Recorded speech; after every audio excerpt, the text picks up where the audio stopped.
Rosemary Clegg, the Executive Director for the Bergen New Bridge Medical Center Foundation, the philanthropic arm supporting New Jersey's largest not-for-profit hospital, Bergen New Bridge Medical Center. The foundation is proud to sponsor In the Know with Ro, an informative conversation with leading physicians on important health topics. When you get injured, your first thought may be to make an appointment directly with an orthopedic surgeon, chiropractor, or sports medicine physician. But these are not your only options. There is a relatively new discipline that helps a wide range of patients, including those suffering from injury, disease, or musculoskeletal pain. This type of physician is called a physiatrist. Today, Dr. Hanna, a physician specializing in physiatry, will explain what a physiatrist is and what types of treatment can be offered for back pain. Her clinical interests include all aspects of general musculoskeletal pain, ultrasound-guided musculoskeletal procedures, electro-diagnostic studies, and lower back epidural injections. She's board certified by the American Board of Physical Medicine and Rehabilitation. Hello, Dr. Hanna. Can you share with us what a physiatrist is? Thank you, Rosemary, for the introduction. Sure. So, a physiatrist, the common things that I always, patients always will confuse a physiatrist with, because it sounds very similar, is podiatry and psychiatry. So physiatry is completely different than podiatry, which is the foot doctor, and the psychiatry, which is a doctor for mood disorders.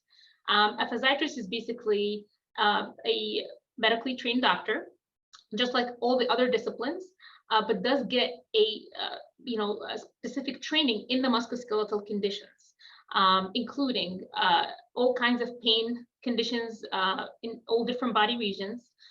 Within the discipline of physiatry, there is subspecialists or subspecialties. These include spinal cord injury. These include traumatic brain injury, also pediatric rehabilitation for children with cerebral palsy. It also includes cancer rehabilitation and interventional pain management. So the specific subspecialty within physiatry that I'm in is an interventional musculoskeletal physiatrist. You can look at, especially the interventional musculoskeletal physiatrist as a specialty that does have an overlap a little bit between two major other specialties, including orthopedic surgery and neurology. Now, we do see similar conditions as an orthopedic surgeon would in terms of knee pain, shoulder pain, hip pain, lower back and neck pain. However, we are non-invasive versus an orthopedic surgeon is able to operate. An interventional physiatrist does not operate, but we do minimally non-invasive procedures, including, like you mentioned earlier, ultrasound-guided corticosteroid injections. We do epidural injections. We do also, within the realm of new musculoskeletal medicine, radiofrequency ablation for lower back, which we'll dive more into. But, so that's that from the orthopedic aspect. From the neurologist aspect, we also see a lot of conditions that does overlap with neurology. For example, like radiculopathy, which is shooting pain down the legs, carpal tunnel, numbness and tingling in the hands. We do offer medication management just like a neurologist would, but the extra service that we do offer is injections, which some neurologists do not perform. So you can look at it as a spectrum. Neurology sometimes will diagnose you with the condition. You will see a physiatrist prior to seeing an orthopedic surgeon, because you always would want to try conservative non-surgical management prior to moving on to the last step, which is normally surgical management for cases that fail conservative management, including therapy, injections, medications. So that's pretty much, a physiatrist in a nutshell. And again, like you mentioned, we also do electrodiagnostic medicine, which is EMG or nerve conduction study. A lot of times you may hear your neurologist saying you have peripheral neuropathy, which is basically a neuropathy that's affecting the sensation in your legs. You'll get numbness and tingling, especially in diabetic patients. So they'll refer you for a nerve test to diagnose the condition and put you on appropriate medication. A physiatrist, including myself, we're able to perform that testing, which is the nerve conduction testing. So it's absolutely and you're right, it's relatively a new subspecialty in comparison. For example, cardiology, OBGYN, internal medicine, and all the others, they're deeply rooted in medicine. Actually, so is physiatry. However, it really started to come about in the 1940s, and a little bit of historical background.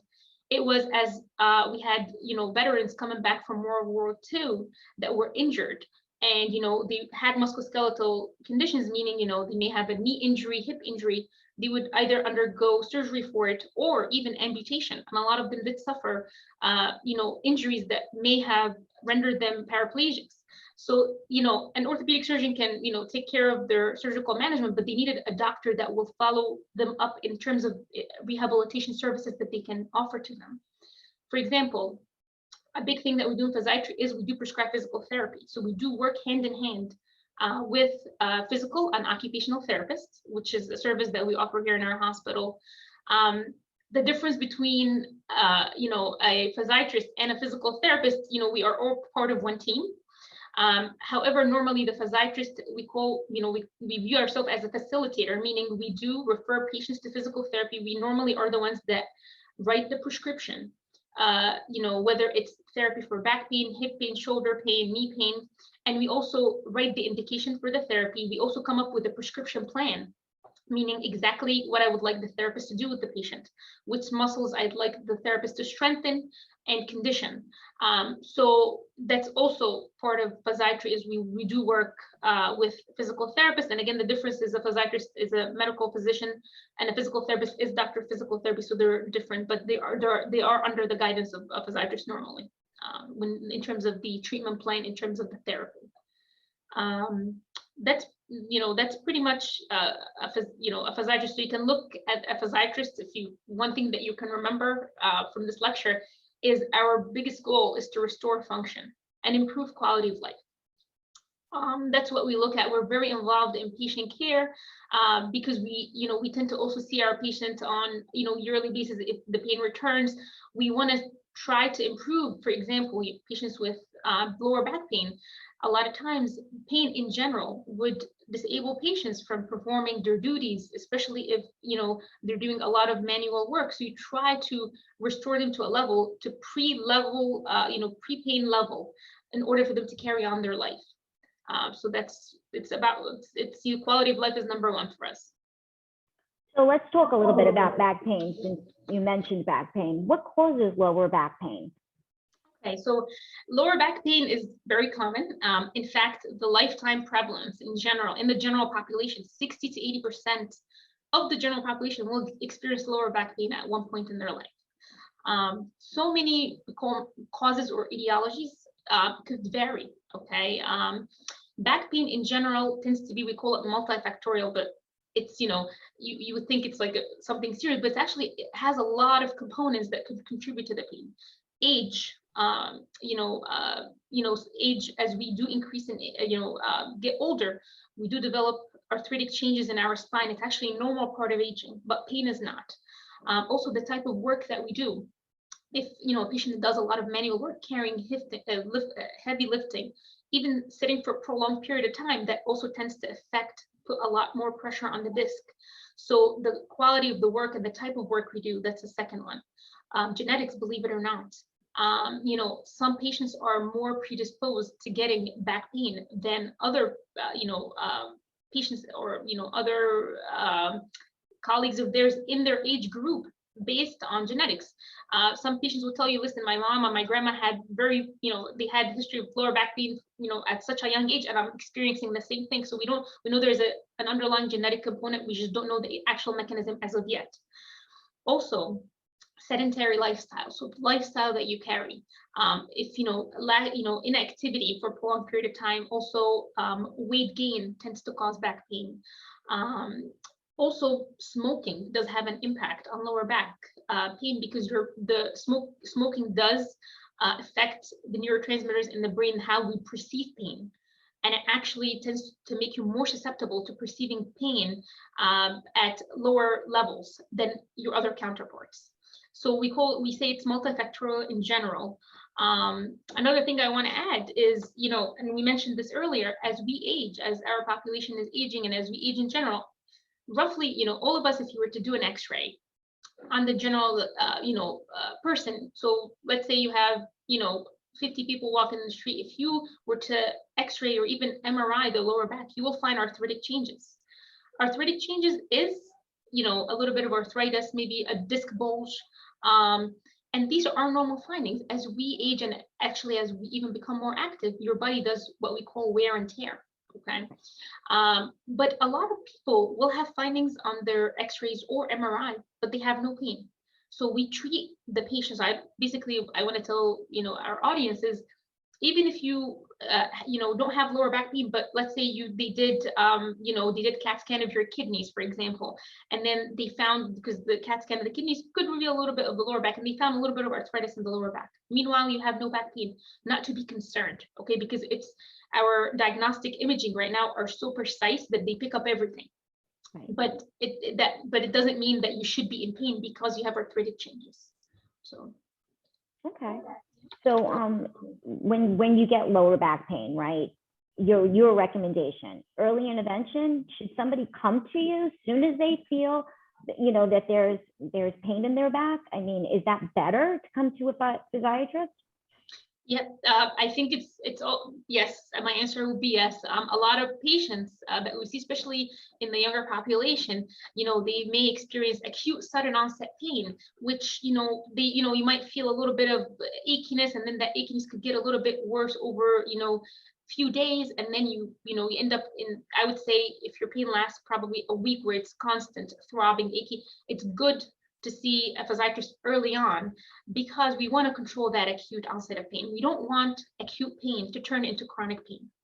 Acute pain is basically anything below 3 months duration, any pain that you have below 3 months, and that's a lot more easier to control than chronic pain. Chronic pain, by definition, is there's the acute pain, there is a subacute pain, which is 3 to 6 months, and there's chronic pain, where if you have pain greater than 6 months, you actually, the way again, it has to do a lot, by the way, with, again, the way our brain perceives pain. It's almost like we call it the gate theory of pain, meaning if you have pain, that sends signals to your brain, so the back has arthritis, you keep receiving signals up to your brain, the back says, hey, I have arthritis to the brain. So you're in a constant, almost, you're flooding your brain with all that pain signals, that it does turn to a chronic pain, where the pain may not be controlled even with modalities that we use normally, if it's diagnosed later on. So meaning in the acute phase, it's better because you don't have that, we call it neuroplasticity, the way the brain perceives pain. Your brain is not accustomed to pain. It's something new that we can completely control before that cycle is developed. It's almost like a vicious cycle where you have back pain, it goes up to the brain, and then now the pain almost like self-propagates itself. So yes, acute pain, if you do have acute pain, it's good to see a physiatrist early on. And we always start with conservative management, meaning, we will, of course, have a discussion. We normally do a full neurologic exam to make sure we don't have any red flag signs, which we can dive later into. We normally start with, an imaging study like an X-ray, and therapy is a big thing for lower back pain. So lower back pain, does it need spine surgery? To see a spine surgeon? Which actually is a good segue for, for the red flag signs, like we were saying earlier. When do I see a spine surgeon? Does everybody with lower back pain need to see a spine surgeon? No, the answer would be no. A lot of times patient, again, and that's why, it's a good introduction to physiatrists, because a lot of times patients are under the notion that if I have lower back pain in general, even if I have any joint pain, I need to go see an orthopedic surgeon. This may need a surgical intervention. And that's not true, I would say, probably in 70 to 80% of the time. Yeah. So it's very high prevalence. A lot of patients don't need surgery, especially for lower back. Now, a lot of patients may initially start having a little bit of muscle strain. They may say, I have pain shooting down my leg. We call it sciatica, or that's radiculopathy. And they feel that this is, the most excruciating pain, that they definitely need surgery. A lot of times they don't. Cases where you need to absolutely see a spine surgeon from the get-go is if you have the red flag signs. So the red flag signs is severe weakness in your hands and legs, where basically you're falling. We call it gait instability, where you lack coordination, meaning that you normally are able to button your shirt, but you have problem with simple fine motor things like buttoning your shirt, writing. That's also red flag because it could come from the spine. Your spine could be, the spinal cord could potentially be compressed. If you have problems with bowel or bladder, okay, if you have issues going to the bathroom, if you are retaining urine, if you are leaking urine with lack of sensation, almost like a child would, a baby would, they have no, they don't have control over their bowel or bladder. If you lose control, that's a red flag sign. So these are really things that we call, red flag signs that this is an emergency surgical case. Otherwise, the lower back strain, even sciatica or the shooting pain, patients will tell me I have pins and needles going from my buttock area at the back of my leg into my calf and into my toes. That's a lot of time managed with conservative management like therapy, medications, and epidurals. So the answer would be no. And a lot of times even spine surgeons don't want to operate on everybody because there is a condition called failed back surgery syndrome. It sounds like a big hefty word, but what it is, 50%, 50 to 60% of the spine surgeries may not have the expected outcomes that patients normally would like, meaning they may take away, part of the pain, but they may not take away all the pain, okay? Meaning, patient would say, listen, I want to elect to go to surgery right away. But a lot of times during surgery, what ends up happening, if you do have a bulged disc, herniated disc, for example, or even arthritis in the lower back, what the surgery basically entails, it's basically, if you can think of the back as being a jelly donut, okay? The donut, the dough is your vertebral bodies or the bones. The jelly inside is your disc because it's very gelatinous material. When you have a herniated disc, what ends up happening, think as if you're applying pressure to that jelly donut. A little bit of that jelly comes out. It's not supposed, it's in our spine, that jelly is supposed to stay inside. The disc is supposed to stay within the confines of bony landmarks. When it goes a little bit outside, it tends to touch nerves that go all the way down to your legs. If patients, proceed to surgery without having conservative management in the beginning, and of course, if they don't have the red flag signs, what ends up happening, a lot of times the surgeons will remove that part of the disc that's contacting the nerve, but also they do what's called fusion, okay? Fusion is when they take two vertebral bodies or bones, and they basically put screws and nails in them to basically stabilize the spine so it doesn't move, okay? And to prevent the reherniation or that bulging the disc to come back on again. But with that said, again, there are subsection or subsets of patients that need that when they do have the red flag signs, that they absolutely need that, they need to have that disc removed, and they need to have the fusion if they have a spinal cord compression, which is an emergency. And other patients, so that for them is basically will save them from paraplegia. But for majority of the patient, a lot of times the spinal cord looks okay, but it's just the nerves that come at the side down the leg that are really affected. The problem with the fusion, when that happens, it tends to affect the levels where there's no fusion, meaning where there's no screws or screw plates, because your body now needs to compensate. Remember, the spine is very flexible. In the spine, we are able to bend forward, we are able to rotate left to right, we're able to bend backwards. Think of a gymnast. The spine is very flexible. So once you start putting pedicles, screws in it and fusing it, that's what we basically make it, we limit its range. That takes a toll on the other levels, okay? On the other vertebral body levels that are there. And that tends to then progress in a lot of cases, and I'm not going to say all the cases again, tends to progress the arthritis and the disc bulging because your body's trying to compensate. So it's putting a lot more stress on the other levels. Right. So the answer again would be, unless there is the absolute, red flag sign indications that I mentioned, you would want to always try conservative management by seeing a lot of times interventional musculoskeletal pain physician. And within the interventional musculoskeletal pain world, there's a lot of physiatrists because that's a subspecialty within our specialty. And I would say, from evidence-based medicine and from even real life, I would say 70 to 80% of the patients do very well with, medication management, which we do give. We call them basically anti nerve pain. So basically, it's called like gabapentin, for example, if patients are familiar with that. It's basically to basically prevent that shooting pain going down the leg. They tend to do well with that. A lot of them, surprisingly, do very well with therapy.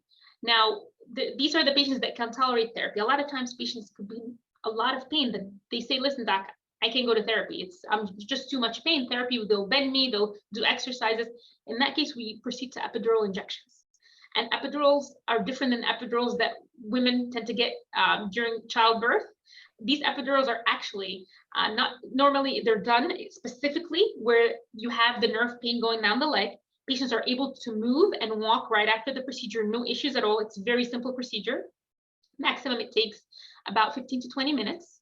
And you normally observe the patient for another 30 minutes just to make sure that they're able to walk out fine.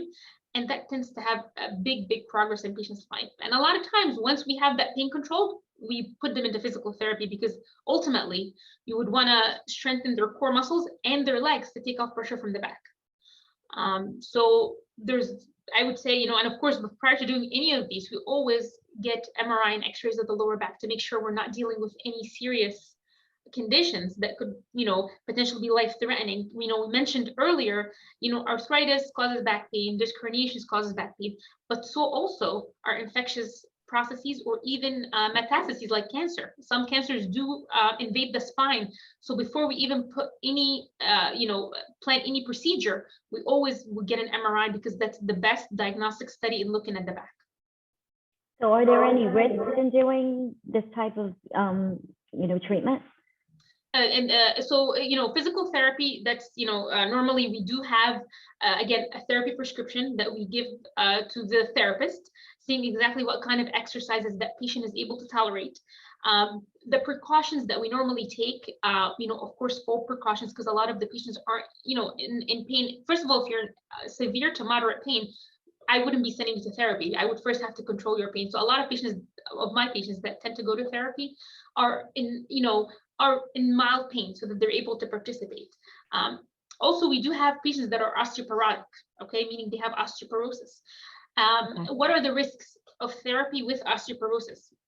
We always say in therapy, we would want to avoid any activities that causes the spine to bend forward, because when we bend forward, that places the most amount of pressure on the bone, and the bone in osteoporotic patients is very fragile. So we always say avoid flexion-based activities and try to work on extension, meaning extending the back. So definitely we do write precautions to the therapist, what to avoid and what to do with each patient, tailored to each patient specifically.